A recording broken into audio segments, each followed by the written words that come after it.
नमस्कार.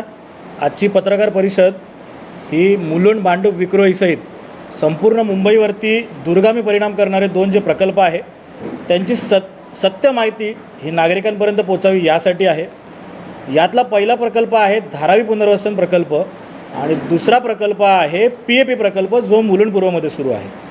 2 दिवसांपूर्वी एक प्रेस कॉन्फरन्स करण्यात आली होती ज्यामध्ये सांगण्यात आलं की 41.6 एकरची डम्पिंग ग्राउंडची जागा ही धारावी पुनर्वसनासाठी दिलेली नाही आणि त्यामुळे धारावीकरांचं पुनर्वसन मुलुंडमध्ये होणार नाही. मुळात तुम्ही जर ते कागदपत्र बघितलं तर त्याच्यामध्ये दिलेलं आहे की 41.6 एकरची जागा सद्यस्थितीला मुंबई महानगरपालिकेने धारावी पुनर्वसनासाठी दिलेली नाही.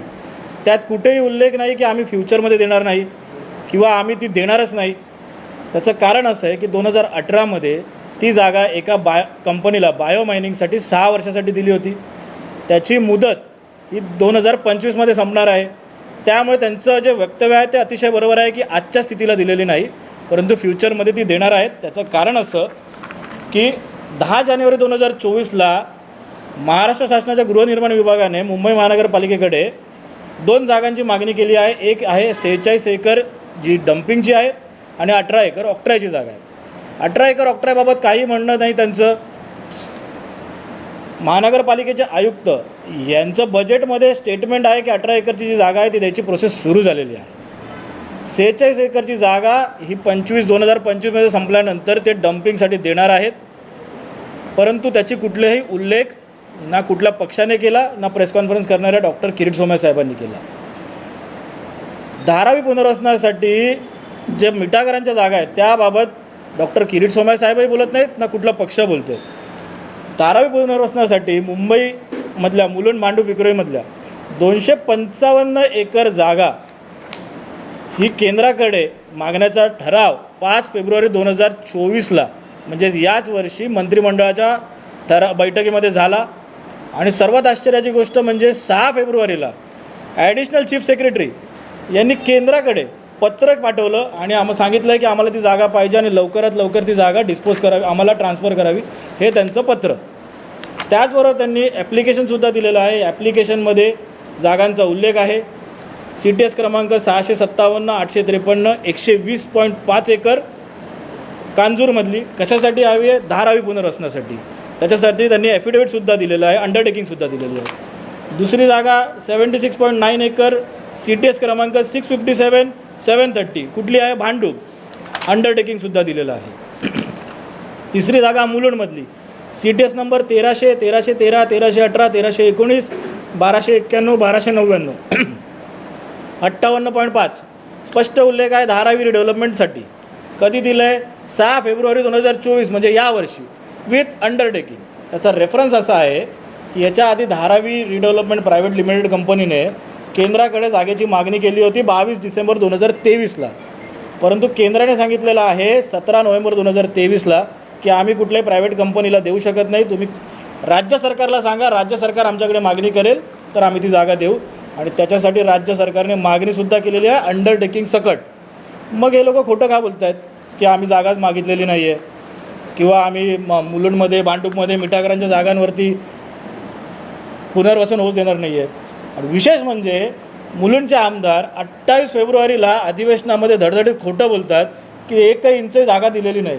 6 फेब्रुवारीला जर जागेची मागणी केलेली आहे आणि त्याच्यात स्पष्ट लिहिलं आहे की लवकरात लवकर जागा द्यावी जेणेकरून धारावी पुनर्वसन प्रकल्प लवकरात लवकर मार्गी लागेल, मग अधिवेशनामध्ये खोटं कसे बोलू शकतात? हा माझा मुळात प्रश्न आहे. दुसरा विषय असा आहे की PAP प्रकल्प. PAP प्रकल्पाबाबत यांचं म्हणणं आहे की एकाही बांगलादेशीचं आम्ही इथे पुनर्वसन होऊ देणार नाही. मुळात प्रश्न निर्माण होतो की भारतामध्ये बांगलादेशी नागरिकांना नागरिकत्व मिळतं कसं? जर यांच्याकडे बांगलादेशींची यादी आहे जे सांगतात की इकडे आमच्याकडे यादी होती, हे बांगलादेशी येणार आहेत, मग यांनी गृहमंत्र्यांना ती यादी का नाही दिली? हे बांगलादेशी भारतात राहतातच कसे? हा मुळात प्रश्न. त्याच्यामुळे हे सगळं जे काय चाललं आहे ते निवडणुकीच्या काळात जुमलेबाजी चालली आहे. 3 ते 5 किलोमीटरच्या रेडियसमधल्या आम्ही नागरिकांना इकडे घरं देऊ अशी मागणी केली जाते. परत तेच 7439 PAP घरांचा मुलुंडमधला प्रकल्प, 2500 घरांचा भांडूपमधला PAP प्रकल्प, 1200 घरांचा कांजूरमधला प्रकल्प म्हणजे जवळजवळ 10,5-11,000 घरं PAPची ईशान्य मुंबईत बनत आहेत. आता ही घरं कोणासाठी बनत आहेत तर रस्ते आणि स्ट्रॉंग वॉटर ड्रेनेजची जी मुंबई महानगरपालिकेची कामं असतात त्यासाठी. 3 ते 5 किलोमीटरच्या रेडियसमध्ये अशी किती कामं सुरू आहेत की ज्याच्यामध्ये यांना 10-11,000 घरांची रिक्वायरमेंट आहे. अशी कुठलीही कामं एवढ्या मोठ्या प्रमाणात सुरू नाही. त्याच्यामुळे ही घरं कोणासाठी बनत आहेत याचा काही थांगपत्ता नाही. कुठल्या तरी विकासकाला करोडो रुपयाचा फायदा करून द्यायचा यासाठी ही घरं बनत आहेत. यांचा आरोप आहे की हे ठाकरे सरकारने केलं. आपण याच्यामागे थोडं मागे जाऊया. हा प्रकल्प पारित करायचे अधिकार मुंबई महानगरपालिकेच्या आयुक्तांना 11 जानेवारी 2022च्या हा जो अधिसूचना आहे नगरविकास खात्याची त्याच्यानुसार त्यांना अधिकार मिळाले. ही अधिसूचना ड्राफ्ट असतो. याच्यावरती ऑब्जेक्शन सजेशन्स मागवले जातात. त्याच्यानंतर त्याचं फायनल नोटिफिकेशन निघतं. मुळात 11 जानेवारी 2022ला नगरविकास खात्याने नोटिफिकेशन काढलं. कुठल्याही नागरिकांना त्याची माहिती नव्हती. तिकडे काम सुरू झालं. काम सुरू झाल्यावरती आम्हाला जेव्हा ऑगस्टमध्ये कळलं काम सुरू झालेलं आहे तर आम्ही विविध मार्गातून त्याच्यावर आंदोलनं केली. परंतु जून 2023मध्ये या प्रकल्पाला एन्व्हायरमेंट क्लिअरन्स दिलं जातं. आता जून 2023मध्ये सरकार कोणाचं होतं? नवीन सरकार आलेलं होतं. मग जर तुमचा विरोध होता तर मग तुम्ही एन्व्हायरमेंट क्लिअरन्स का दिलं? त्याच्यानंतर किरीट सोमय्या साहेब असतील यांनी आवाज उठवला. त्यांनी ऑब्जेक्शन फाईल केलं. मिहीर कोटेचा जे इकडचे आमदार आहेत त्यांनी 18 डिसेंबर 2023ला PAPच्या विरोधात अधिवेशनामध्ये आवाज उठवला असं त्यांचं म्हणणं आहे.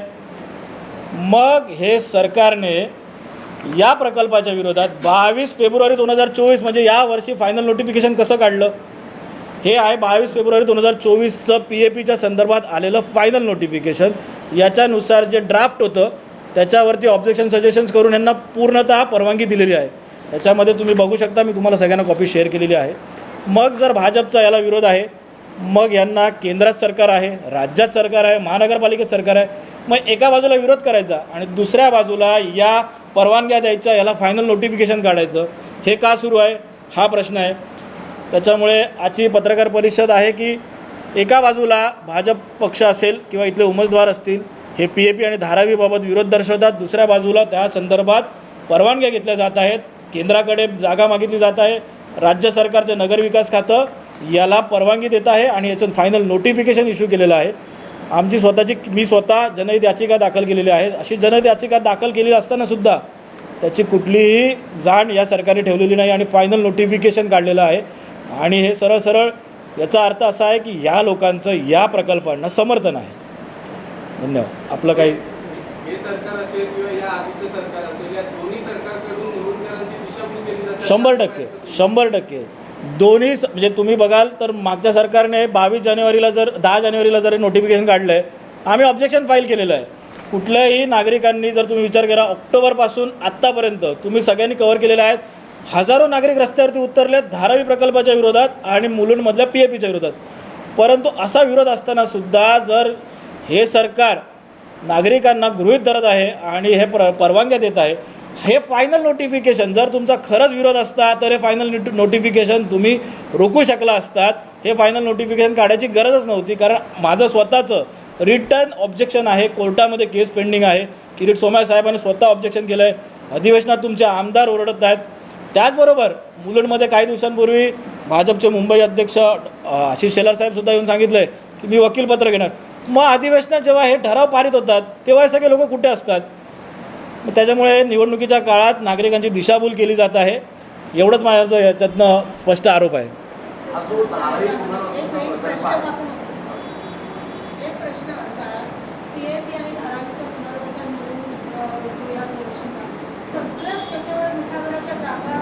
शंभर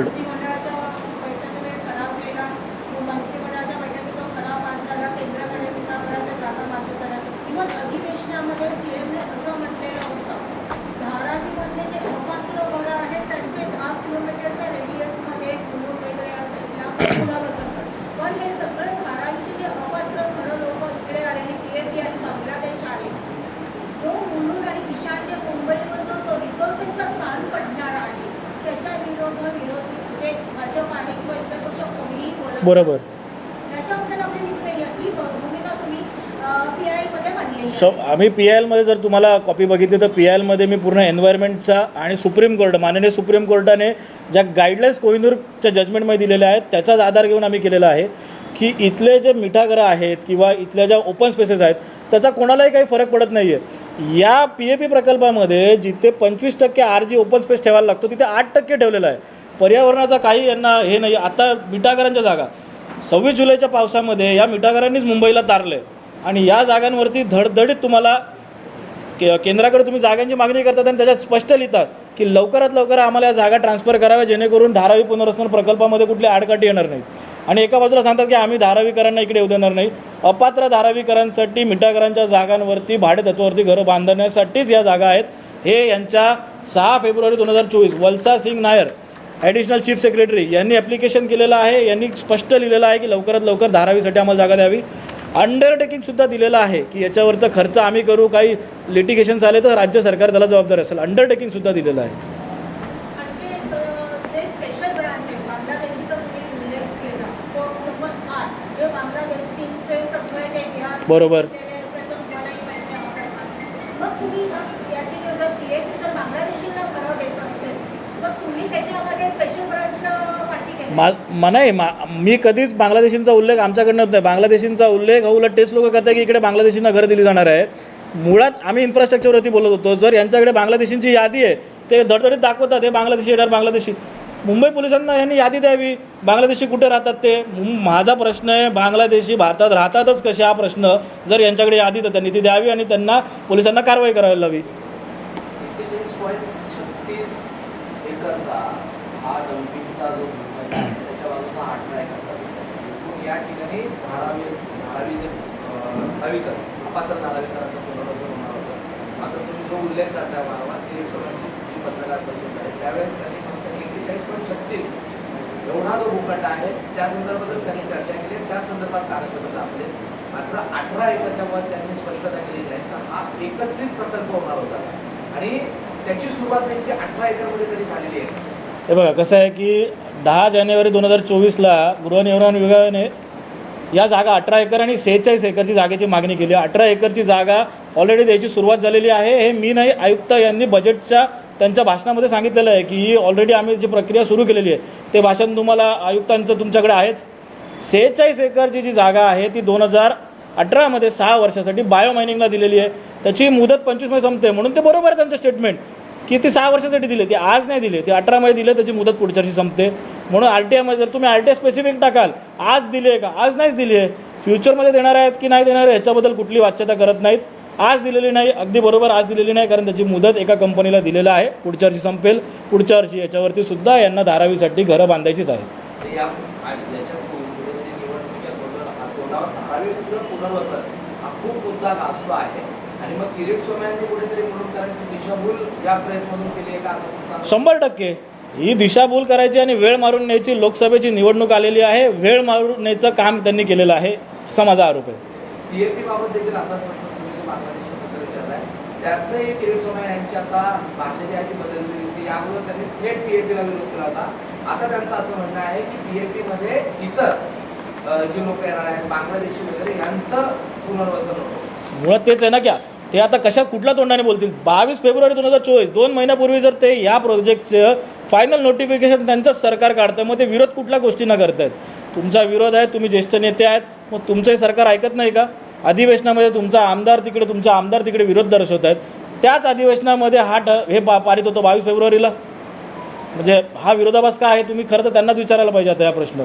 मुलुंडकरांची दिशाभूल करण्याचं काम निवडणुकीच्या तोंडावर सुरू आहे. शेवटचा प्रश्न सागरजी की या सगळ्या स्थितीमध्ये यामध्ये साखळी आंदोलनं झाली उपोषणं झाली त्यावेळेस भाजपचे किरीट सोमय्या देखील त्या काही आंदोलनांमध्ये दिसले. पुढे आता सातत्याने आंदोलनं पुढे दिसून येणार आहेत. तर लोकसभा निवडणुका तर शेवटच्या टप्प्यात पण विधानसभा देखील तोंडावर आहे. आता कसं आहे की जनता जनार्दन असते. जनतेने आता निर्णय घ्यावा की तुमच्यासमोर आम्ही सत्य मांडायचा प्रयत्न केलेला आहे. त्याच्यामुळे आपली दिशाभूल होऊ नये हाच माझ्या पत्रकार परिषदेतला मुख्य हेतू होता. आणि निवडणुका तोंडावरती आहे. खोटं बोलणाऱ्यांना यावर्षी मतदानाच्या मतपेटीतून मुलुंडकर आणि ईशान्य मुंबईतील जनता नक्कीच धडा शिकवेल अशी अपेक्षा आहे माझी.